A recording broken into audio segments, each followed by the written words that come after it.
Mitochondria did we do? Yes. Did we do? Endoplasmic reticulum did we do? No. So what are the organelles we have finished? Nucleus. Mitochondria. Only this two. And cell wall. Okay. So let us get started. So now, whenever we are talking about animal cell, now we are talking about an animal cell again. As we talk about an animal cell, what were some of the characteristics? The nucleus would be at the center, and already we had come across earlier that the nuclear envelope would be a double-walled layer, and the nuclear envelope would be a double wall like this. Okay. And what about the nuclear region? What would be present inside the nucleus? Inside the nucleus, we would generally come across fine, long thread-like structures present this way, and then a darkly stained region known as the nucleolus. So, what are the parts always to understand? Last time in our diagram also we must have labeled these parts. This is what is known as the nuclear membrane. Plasma membrane and the nuclear membrane composition is almost the same. What was the composition we understood? Plasma membrane composition was what? You are new? First today? You were there previous lecture? Plasma membrane, what was the composition we studied? What was the composition of the plasma membrane? Lipids and proteins. Proteins and lipids, meaning proteins and fats. Lipids meaning fat molecules. So proteins and fat molecules. That is the composition of the plasma membrane. You must have studied the other day. So I understand that you all have actually not started studying as such. It is just the start of the year somehow. Maybe in your school nothing much has started. But now since we are finishing the chapters, because we will be finishing with the chapters much ahead of your school. In your school, they would take this chapter quite slowly, but here you must have already understood that we are, because this is the regular pace. I'm not speeding up, I'm not hurrying also, you can understand. But still, we are very comfortably able to finish the portions much ahead of your school. So you have to keep reading little bit. Okay, keep reading at least before you come for the next lecture. Now say, whatever I finish today, before you come for the next lecture, there's 1 week time you get. 1 week time you get. For 1 week time, in this 1 week time, I think 1 hour you can easily find out to go through. Just no learning, I said. You don't need to learn as of now. Just go through what has been done. So easily you understand if there is something that is not getting clear for you. No? And then those things to clarify and then write it down. So that part of your preparation, you get it done now, slowly, since there is time. And before the exams or once your school has already started finishing up this chapter, then of course you can do your learning part. So don't just absolutely attend the lectures and absolutely leave it as it is before the exams. Before the exams you start studying. So by the time your school declares an exam by the month of June or July, if you don't go through what we are doing right now, you will absolutely forget. You will forget altogether in a period, and as it is the month of May, will be a month of holiday, no? So when you go for a holiday as it is, you forget your school name also. You will forget our own names also. Everything you will forget. So now go through at least once, go through the textbook, go through the class notes also that you are writing down. No? At least now that I asked you what is the composition of plasma membrane, at least something you should have told me. So I understand very clearly you have shut down the book here and you have opened it right now. So 1 week time, this particular pages did not see the light of the day, no? So that should not happen. Go through, you all are 10th standard students. If you do little every day, things become very easy.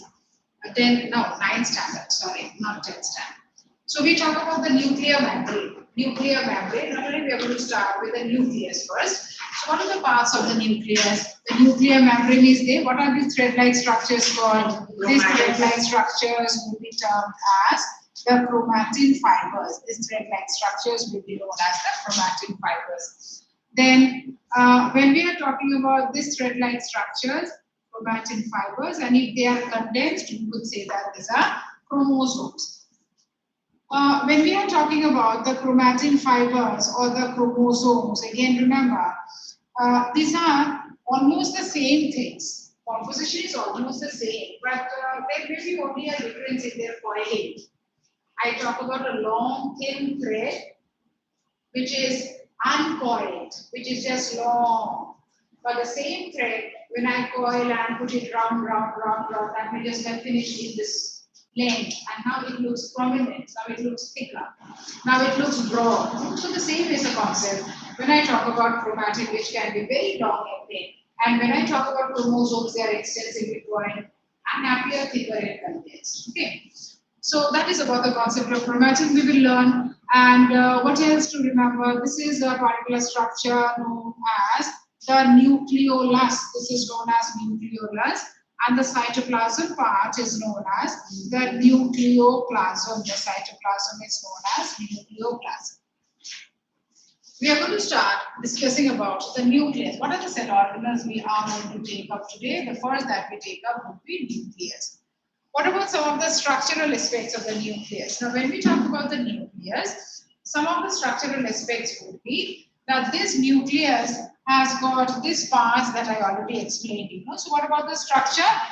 Structure would be it has got a double-walled nuclear envelope and fine thread-like structures known as the chromatin fibers, and then the cytoplasmic region known as the nucleoplasm, and a darkly stained region known as the nucleolus. So, whenever I talk about the chromatin fibers, let us now look into the chromatin fibers a little bit in detail. So, when I talk about the chromatin fibers,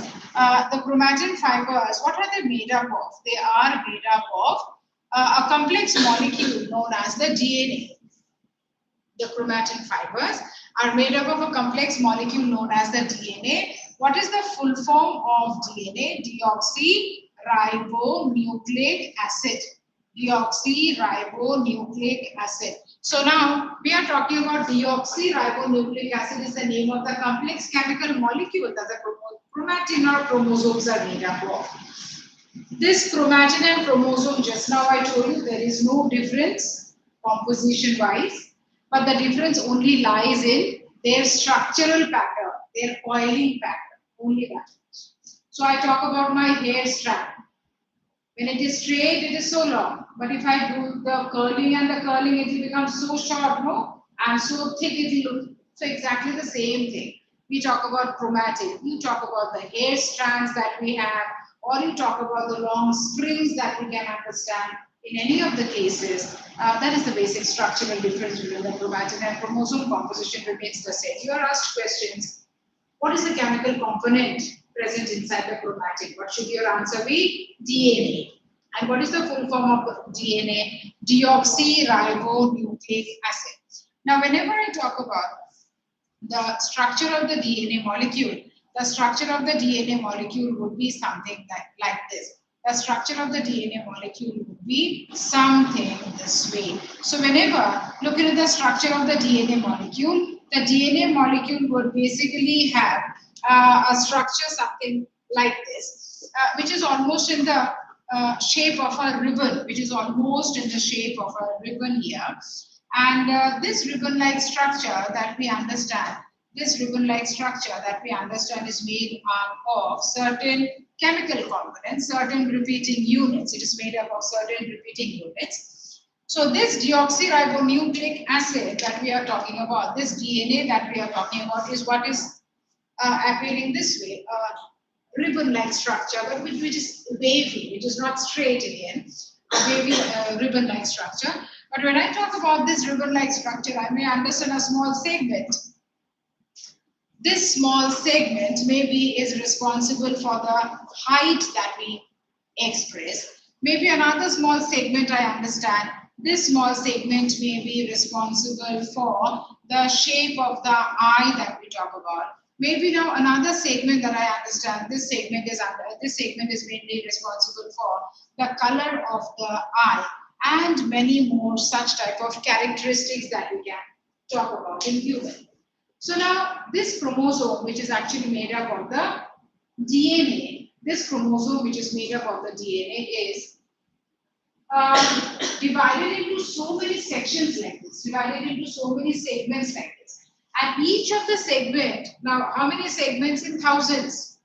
The DNA can be divided into segments and small segments. Every particular segment forming a type of a protein and responsible for a particular type of a characteristic that we show. Now, characteristic means what? In the concept of biology, when we talk about characteristics, characteristics will be the color of our eye, the characteristic.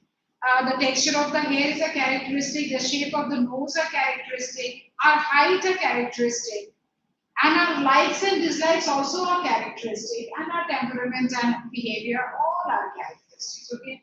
So remember, in the concept of biology, whenever we are talking about every single characteristic that we as an individual possess, all are because of such type of segments in the DNA. And what are the segments of the DNA now known as? These segments of the DNA would be termed as a gene.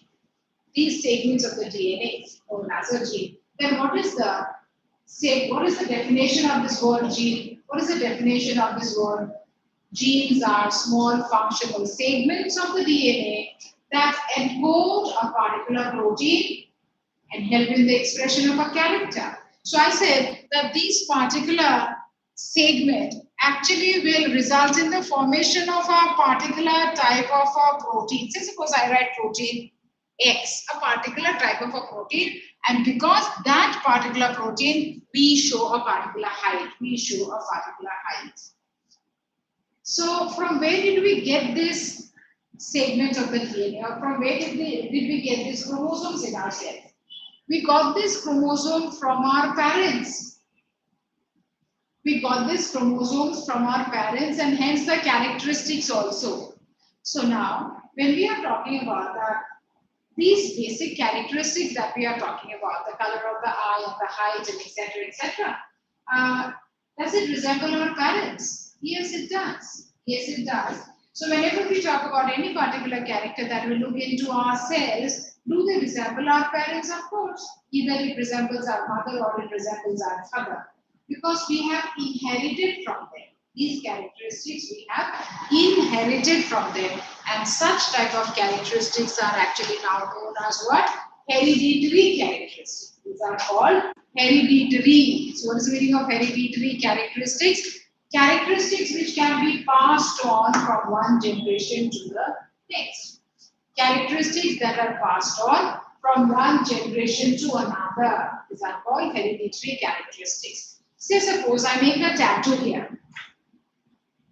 And when I go for my next generation, will my son or my daughter have that tattoo already built in the arm? No, that is not a hereditary characteristics. But if I have brown hair, brown eyes, then yes, my son or my daughter probably may have that brown eye. No? Why? Because that's a hereditary characteristic. So same way when I compare myself with my parents, yes, I come across so many resemblances. You compare yourself with your parents, so many resemblances. Did you ever come across those type of resemblances with your parents? Can you tell me one characteristic or one or two characteristics that resembles one with your mother and one with your father? You have to think. Your hair, style or texture? Texture. Style will not matter. We can cut our hair as it is. Now, yes, the texture matches with your mother. And one characteristic that you have resembling your father, eyesight. Okay, something more.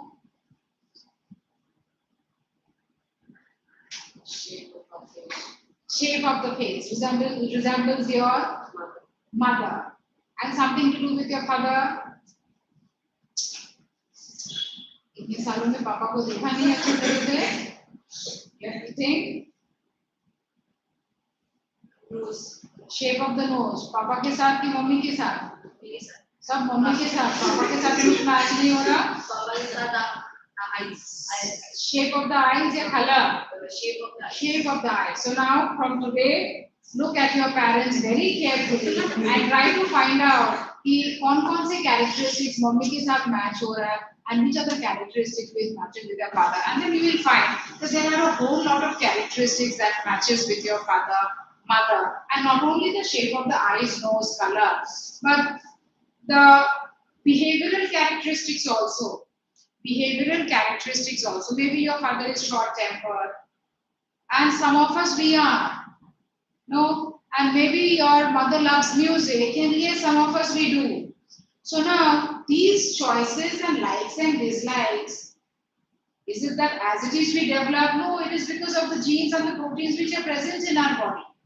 Otherwise, all of us would have loved the color orange.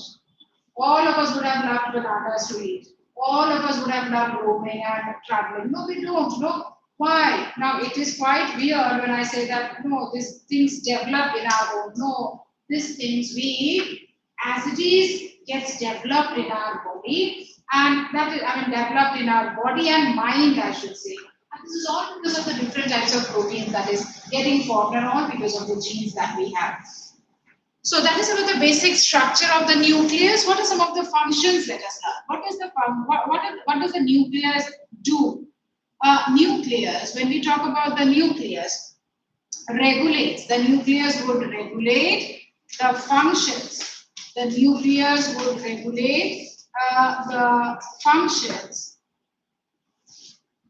of all other organelles of the cell. All other organelles of the cell, and hence it is known as the director of the cell. Why is the nucleus known as the director of the cell? Because it can regulate the functions. It can regulate the functions. Where is your notebook? You have? Keep writing down the class notes, the points you should write so that you know which are the topics already covered up and what should I read at home. No? You got your books? Got your books? You keep underlining. Remember the points to write. So why is the nucleus known as the director of the cell? Because it can regulate all the other cell organelles. Then next is the chromosomes are the carriers of heredity. Are the carriers of heredity and transfer hereditary information and transfer hereditary information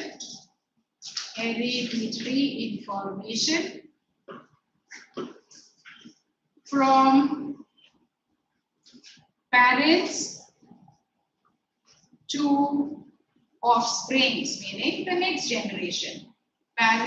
From parents to offsprings. So what are the carriers of heredity? Chromosomes are the carriers of heredity. Chromosomes are the carriers of heredity. The definition of gene also you should remember, but that we'll write it down separately. That is not the function of the nucleus to be written. What is the definition of the word gene? The specific or the functional sequences of DNA, or the functional segment of DNA. The functional segment of DNA. The functional segment of DNA that encodes a protein and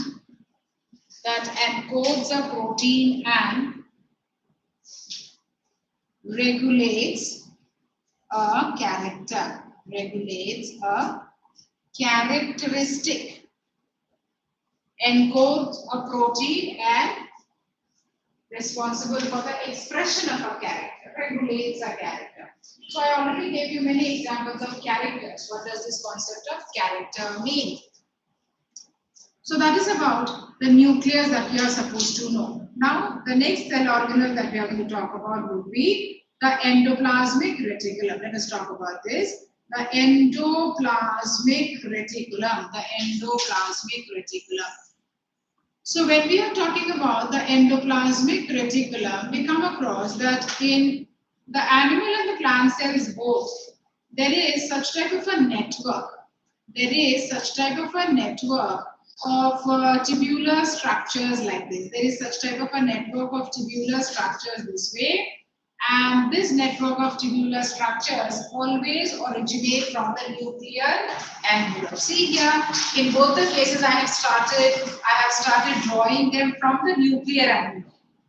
I'm not just drawing them separate. Generally, they always start from the nuclear envelope. And they may span the entire width and complete on the cell membrane or meet the cell membrane. So they may span the entire width of the cytoplasm. They may span the entire width of the cytoplasm to meet the nuclear membrane, or they may not. They may not. Sometimes they may be having certain other cell organelles attached on their outer membranes, and sometimes they may not.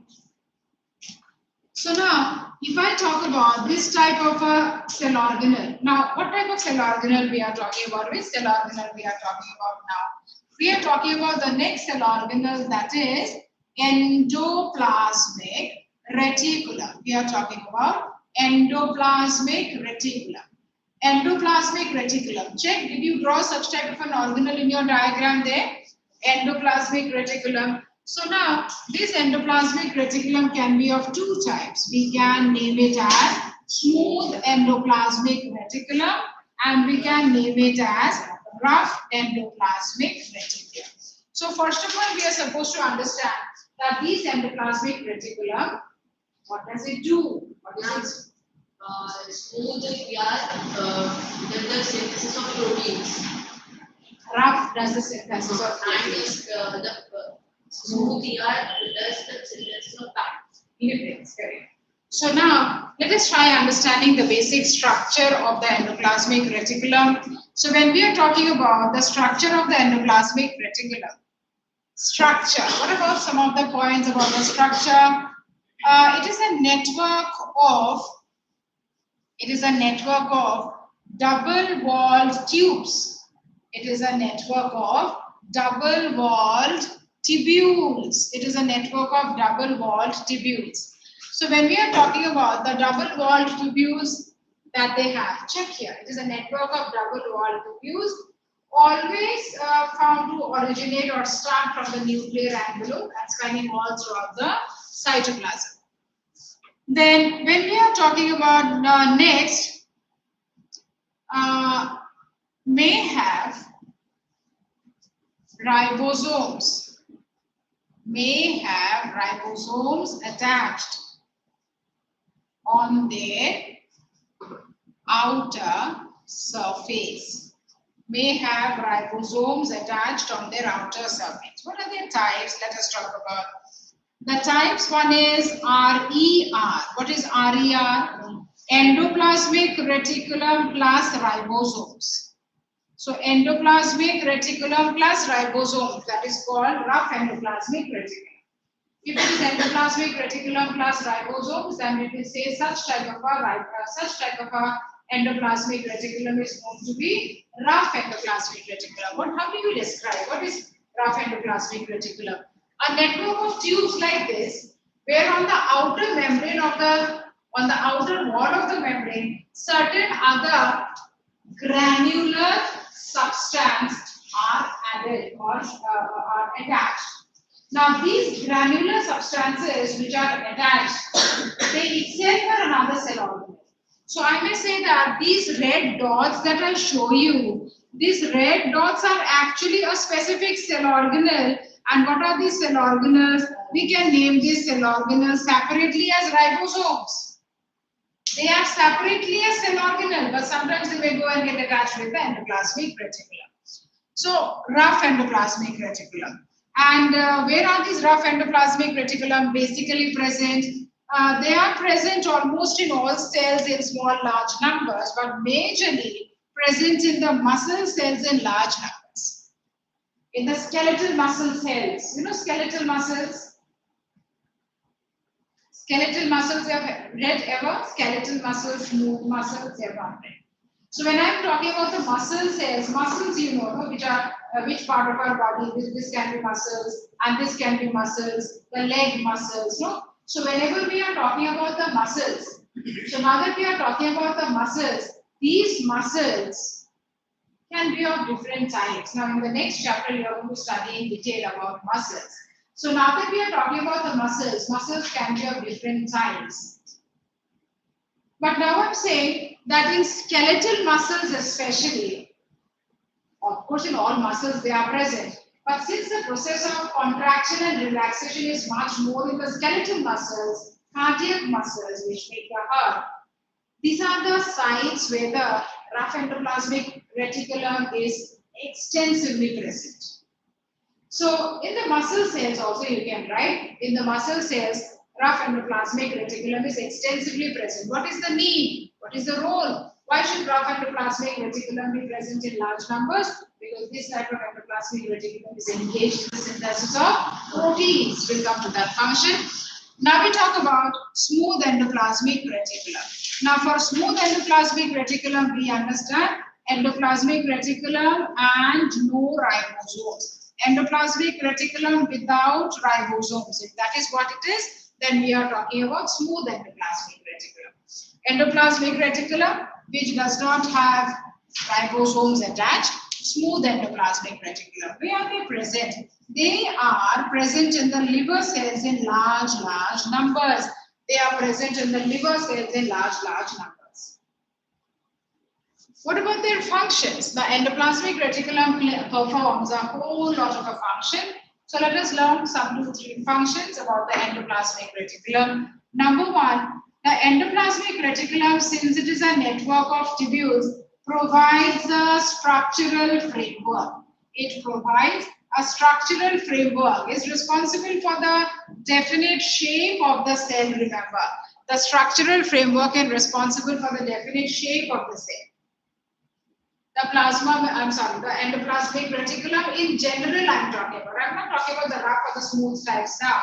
The endoplasmic reticulum in general is capable of carrying out a structural framework, is responsible for a structural framework that the cell possesses. Meaning, I say that this cell has a particular shape, it is because of the endoplasmic reticulum. This side also there may be another endoplasmic reticulum present, this is another. So because of this entire network of tubes, the cell is having a definite shape. So if I cut out the endoplasmic reticulum from here and just pull it out, just take it out, are we still to see the same shape of the cell existing? Perhaps not. At that time the cell will just collapse. The cell will just start collapsing. So what is happening now? The cell is dead. The cell is not able to show any function in that case. So yes, structural framework, the endoplasmic reticulum is constantly engaged in providing a structural framework. Next, if I talk about the RER, the endoplasmic reticulum is engaged in the synthesis of proteins. Rough endoplasmic reticulum is engaged in the synthesis of proteins. What about the next? SER. SER is engaged in the synthesis of lipids. SER is engaged in the synthesis of lipids. What are lipid molecules? When I talk about the RER, I already told you, rough endoplasmic reticulum is engaged in the synthesis of protein molecules. The smooth endoplasmic reticulum engaged in the synthesis of lipid molecules. Now, these are the respective functions that I'm talking about. But why should they constantly keep on engaging themselves in the production of proteins and lipids? Because whenever you talk about any cell and their membranes, which are the membranes of the cell I'm talking about? Membranes means what? Walls. Wall-like thin sheets. And this thin sheets, like the endoplasmic reticulum membrane is there. Then the nuclear membrane is there, then the cell membrane is there. For the formation of these membranes, repair of these membranes. Whenever the membranes are torn, immediately they should be healed up. Say suppose we suffer from an injury, and in this site of injury, the healing happens in 3-4 days. So how is the healing happening? New cells must have developed, and for the process of new cell formation, new membranes should develop, and new membrane development will always require proteins and lipids. So now the cell should always have large amount of RER and SER. Then only an adequate amount of proteins are formed, and then only the cell can divide fast, repair fast, etc. etc. So that is about the role of the RER and SER. Now we talk about it helps in transporting the cell secretions. Help in transporting the cell secretions within the cell or out of the cell in small vesicles, in the form of small vesicles. So now these proteins and lipid molecules. Now say suppose I talk about the proteins and the lipid molecules. What is happening? Now I come across that this endoplasmic reticulum, which I am saying is the rough endoplasmic reticulum, is producing some proteins. I am marking it in blue. These are the protein molecules. Now what will happen after some time? From this margin, a small bubble-like structure develops. From this margin, a small bubble-like structure develops. And what will they contain? Those protein molecules. After this is filled up, what will happen to this? They will just pinch off. They will just get detached from the endoplasmic reticulum. And now they are either moving around in the cytoplasm and getting deposited or depositing the protein wherever the cell needs, or going out of the cell. Yes, they can go out of the cell also. They will get fused with the membrane and release the contents. They can release the contents which may be used by another cell, the neighboring cell. So what are these packets called? These packets are called the vesicles. These packets are called vesicles. So that is what I've written down there. They help in the transport of various different type of cell secretions. They help in the transport of cell secretions, meaning the transport of the proteins and the lipids. Now they help in the transporting of the cell secretions, and either inside the cell, either completely inside the cell, or even go to the outer region of the cell to be used in some other cells. Okay. And one last function that we have to talk about is known as membrane biogenesis. What is the meaning of membrane biogenesis? Just now I already told you that when a cell is in the process of formation, the cell will always require the formation. What are you drinking? Huh? You can drink little bit. You are giving the lecturers, you are not supposed to drink like this or eat like this. Okay? You drink during the break when the break is here. So now, whenever we are talking about membrane biogenesis, what is membrane biogenesis? Membrane biogenesis means formation of membranes. Formation of membranes. So I already told you that whenever we talk about the formation of the membrane, when will the formation of membrane take place? When the cell is dividing, a new cell is forming, or maybe the cell has undergone some damage. So these membranes have to be formed again. Otherwise, after some time, the cell is a dead cell, will not be able to perform any function. So this repairing has to be done, and for this repairing, protein is needed, which the RER has to produce. For this repairing, lipids necessary, which the SER has to produce. But in the form of small packets, they should reach this site and then get used up. So I said the lipids from here should come here, the proteins from here should go here, and then bring about the repairing of the cell very, very fast. So that is what we understand by membrane biogenesis. So what are some of the functions of endoplasmic reticulum? The major 5 functions you have to understand. Quite similar to the endoplasmic reticulum, we also have now another organelle known as Golgi. Let us talk about the next organelle, that is Golgi. But what is the shape of the Golgi that we have drawn? Just have a look at the shape that we have drawn. The Golgi would be actually in the form of some small tubules, but these tubules are almost like as if they are some disc-like structures this way. Some plate-like structures as if they have been stacked one after the other. 10, 15 of them together a number of times. So this stack of disc-like structures, this is what is known as the Golgi bodies now. These are what are known as the Golgi bodies. So when we are talking about the Golgi, what is the Golgi? What is it? The Golgi body or the Golgi complexes. The Golgi complexes or the Golgi body is another such organelle. Check your diagram. Did you draw that?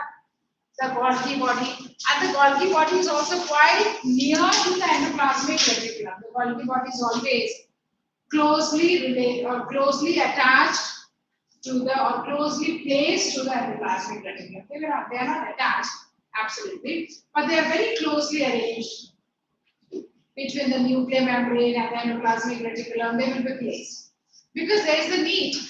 Now, what happens to the endoplasmic reticulum? What happens to the Golgi when we talk about the functional aspects? We talk about first the structure of the Golgi. What are some of the structural aspects of the Golgi? First point that we understand, it is a stack of sac-like structures. Stack of sac-like structures known as the cisternae. Stack of sac-like structures known as cisternae. What is cisternae? Individual sac-like structure. I may say that individual one such sac-like structure is known as the cisterna. And then whenever I put 4, 5, 10 together, it forms a stack. Now I talk about them as cisternae. So what is cisternae? It's a stack of some sac-like structures, disc-like structures that the cell has. And what is that sac-like structure, disc-like structure known as cisterna? And when put together a number of them, cisternae. Then what are they doing? What are their types? Are there any types? No, there are no types as such. Then what would be their function when we talk about the Golgi? The Golgi complexes that we understand, the Golgi bodies that we understand, produces 40 different types of enzymes. 40 different types of enzymes. 40 different types of enzymes. The Golgi produces 40 different types of enzymes. It also helps in packaging. It also helps in packaging cell secretions. It also helps in packaging cell secretions. What is the meaning of this? It also helps in packaging cell secretions, meaning that whenever we are talking about, say suppose now, I was saying that this endoplasmic reticulum, what is this? It is the rough endoplasmic reticulum, and this rough endoplasmic reticulum has produced a vesicle which is containing protein. But now remember, this protein will immediately be functional. This protein is not immediately functional. It needs a little bit of a processing. So what will happen? This vesicle actually now will go and get fused with the Golgi. And here in the Golgi, the contents will all get released. The contents of the endoplasmic reticulum all gets released. And from the other side, another vacuole now develops. And this vacuole which contains the protein. Now this particular vacuole containing the protein is the final and the functional protein. So what did the Golgi do here? Did the Golgi, in this example, did the Golgi produce anything? No, the Golgi has finally packaged the secretion from the endoplasmic reticulum. So packaging functions. But number one, already I told you that the Golgi can secrete also. The Golgi can produce also so many different type of enzymes. Then similar, now when we talk about that this Golgi is producing so many different type of substances, the Golgi is producing so many different type of substances. So the Golgi produces, I said, 40 different types of such bubble-like structures. What is contained inside those bubble-like structures? Some of the other type of enzymes. Some of the other type of enzymes. So the Golgi is producing a variety of such type of vesicles, bubbles. The Golgi produces a variety of such type of vesicles, 40 different. For an example, we say 40 different. It's not exactly the 40 number. So now the Golgi produces 40 different types of enzymes. So I'm saying that the Golgi is producing many such type of vesicles containing a specialized type of enzyme, and such type of enzymes are known as I'm sorry. So when I said that the Golgi is producing 40 different type of enzymes, remember, I again tell you that the Golgi is producing such type of vesicles, but out of this, only one type of enzymes would generally have some capacity of dissolving and digesting. Out of a variety of enzymes that the Golgi produces, are all the enzymes capable of dissolving and digesting organisms, membranes, organelles? No. Every enzyme or protein that is produced will have different function, but one such will always help in the process of digestion and dissolving. So those type of vesicles which contains digestive enzymes are known as lysosomes. So now I may understand that this is the regular type of enzyme which may find some of the other function, and this is a hydrolytic enzyme. What type of enzyme I'm saying? This is a hydrolytic enzyme. Hydrolytic. What is the meaning of hydrolytic? Digestive.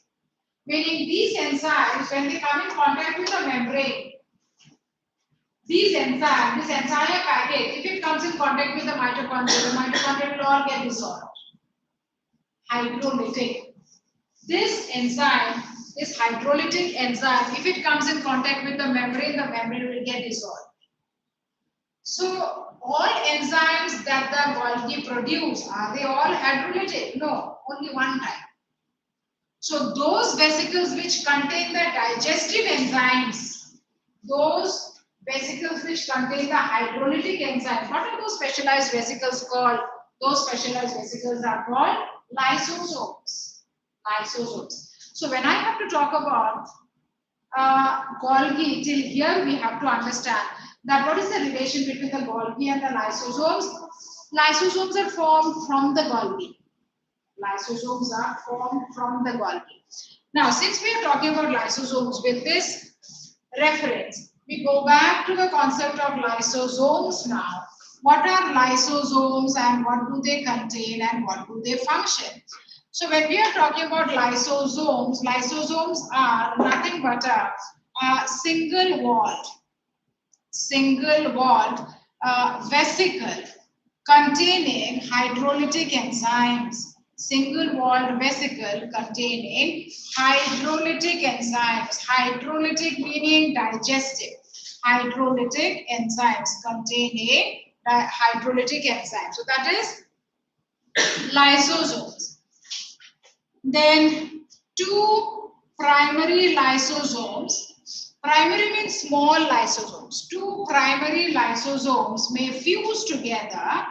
Two primary lysosomes may fuse together to form a single large secondary lysosome. Secondary lysosome is a big lysosome actually, which contains a whole lot of an enzyme, inside. So the secondary lysosome that we are talking about. So what are secondary lysosomes? What are primary lysosomes? Primary lysosomes are small lysosomes containing a small amount of the enzyme. And secondary lysosomes would be big lysosomes containing a large amount of enzyme. So that is the only difference. Function. When I talk about the function of the lysosomes, what would be the function of the lysosomes? Function of the lysosomes would be they help in neutralizing. They help in neutralizing any foreign substance or pathogen, any foreign substance or pathogen entering, any foreign substance or pathogen entering into a cell.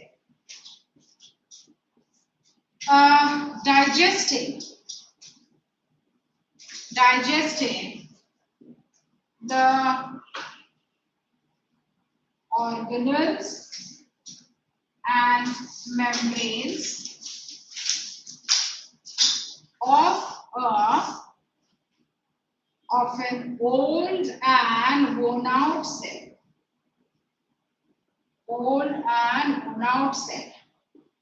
Under such condition, it is known as,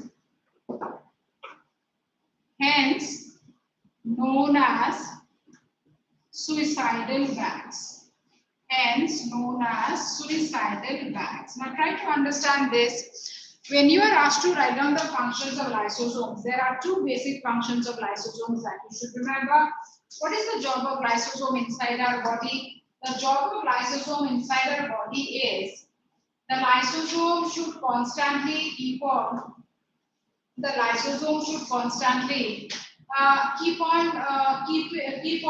destroying the microbes, the unwanted substances, pathogens, which are constantly entering our cell. The unwanted microbes, pathogens, etc., which are constantly entering our cell. The lysosome always takes care so that our cell does not start getting damaged and the cell is constantly functioning.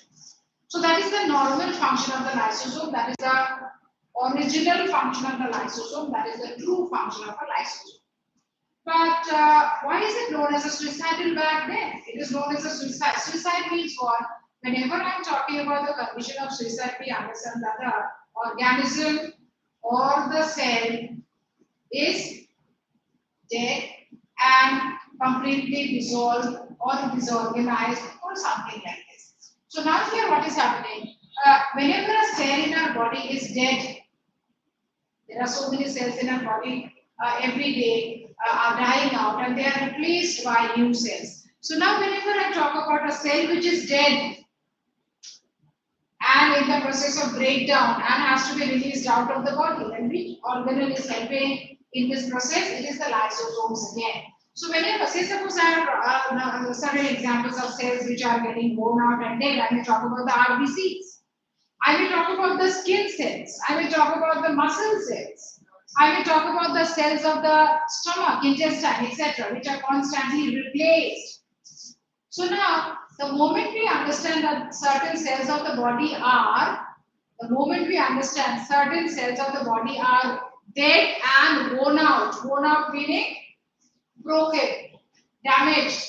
So once a cell is damaged, I already told you, the moment there is a damage here, this cell will not be able to function anymore because all the cell contents will start oozing out.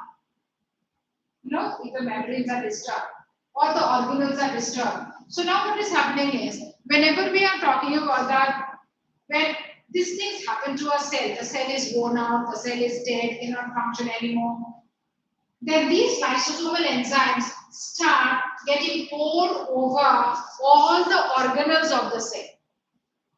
These lysosomal enzymes, which is present in a cell in large amount, always remains in packets to burn down the pathogen and microbes. But now, since the cell is an old and unorganized and a damaged cell, this cell has to be dissolved altogether. So at that time, the lysosomal enzymes help in dissolving the organelles and the nucleus and the membranes, and the cell is completely gone. If that is the function that the lysosome does, at that time, it is known as a suicidal bag. You get this question very often. Why are lysosomes known as suicidal bag? So this is the answer that you should always write down. Is the lysosome, which is always present in a cell, responsible for dissolving the living mitochondria and the endoplasmic reticulum and the nucleus, etc. And the cell is living. No, when the cell is living, they will be just containing packet. They are not going to get spillover. Understood? So this is about lysosomes. Next, now with reference to the animal cell, I think we have already completed discussing all the organelles. So what are the organelles that membrane we have done? We are done with the endoplasmic reticulum, Golgi, lysosomes.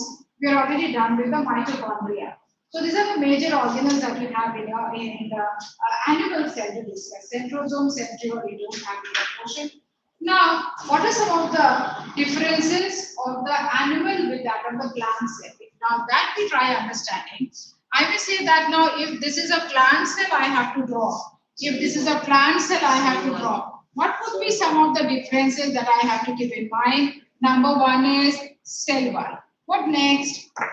Big What? Big vacuole. So now I want to draw a typical plant cell. Now I want to draw a typical plant cell. So can I draw only the membrane? No. Now I have to draw the cell wall very, very specifically.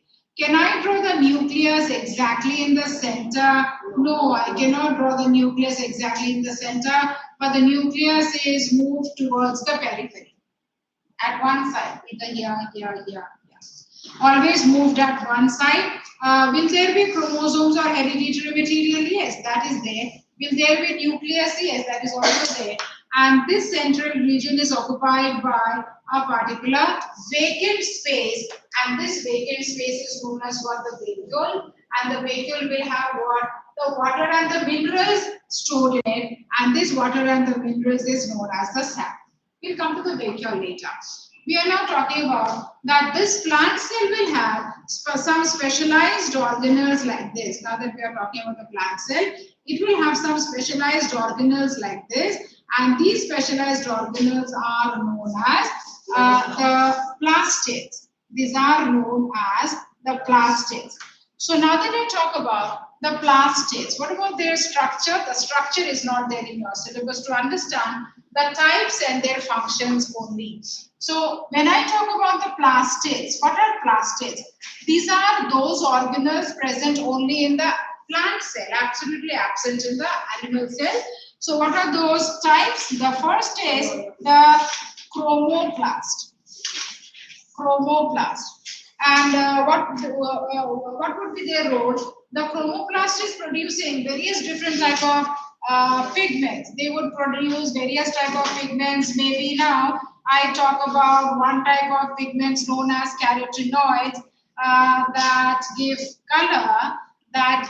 color to the fruits or flowers or seeds or crops, etc. So the moment I talk about chromoplast, what is it? It is a type of a plastid which produces certain type of pigments, but these pigments are responsible for giving color to the fruits, flowers, seeds. Okay, so that is the job of the chromoplast. What about the next one? Now we talk about chloroplast. So this chloroplast is another type of an organelle. This chloroplast will have a separate job altogether. This chloroplast will help in the synthesis of chlorophyll. They will bring about the synthesis of chlorophyll.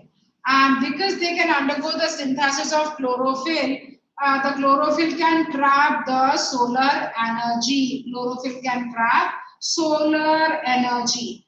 And since chlorophyll can trap the solar energy, now next one, they can undergo the process of photosynthesis. Since they can trap solar energy, they can undergo the process of photosynthesis and prepare food in the plant cells. And what is the form of food? Prepare food in the form of glucose. So this is the relation that you understand. So when I say chloroplast, what is the chloroplast? This is specifically little bit in detail that you have to study. Chloroplast, what are these? These are organelles present in the plants which make the plant parts green in color. So I may understand, yes, chloroplast, where are they present? In the leaves, yes. In the young green stem, yes, the young green stem is also green. And these are the parts which have got adequate amount of chlorophyll. And now we already know that the chlorophyll can trap the solar energy. And if that is happening, then they can very well undergo the process of photosynthesis. They can very well undergo the process of photosynthesis. And now if that happens, then the process of glucose formation can easily happen. The process of glucose formation. Now, is that all? No, there is one more type of a plastid, and that is known as leucoplast. But these type of plastids do not produce any pigment, but they just have one specific function on their own, and that is storing of store the food, that is starch or oil. Store the food which can be in the form of starch or oil droplets. Oil droplets means, if I talk about the plant cells, there are various different types of plants, cells of the plants which can produce oil. So leucoplast is a type of a plastid which can store the oil droplets, or if it is the potato or the carrot, etc., store the starch. Okay. So these are the different types of plastids we studied for the plant cell. Little bit more on this chapter is left. So I again remind you all to go through the volume. You may go through the text also and go through the volume. The articles that I have finished, please read once their functions and their structure. Okay? Let's continue next.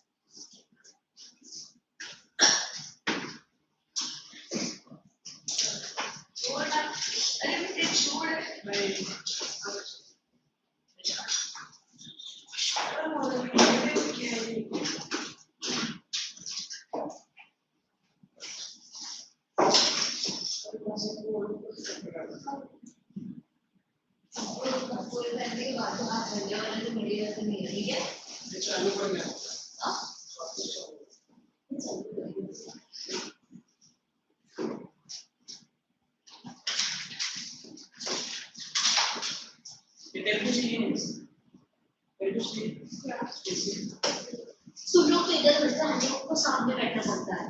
सुनो consider बैठो।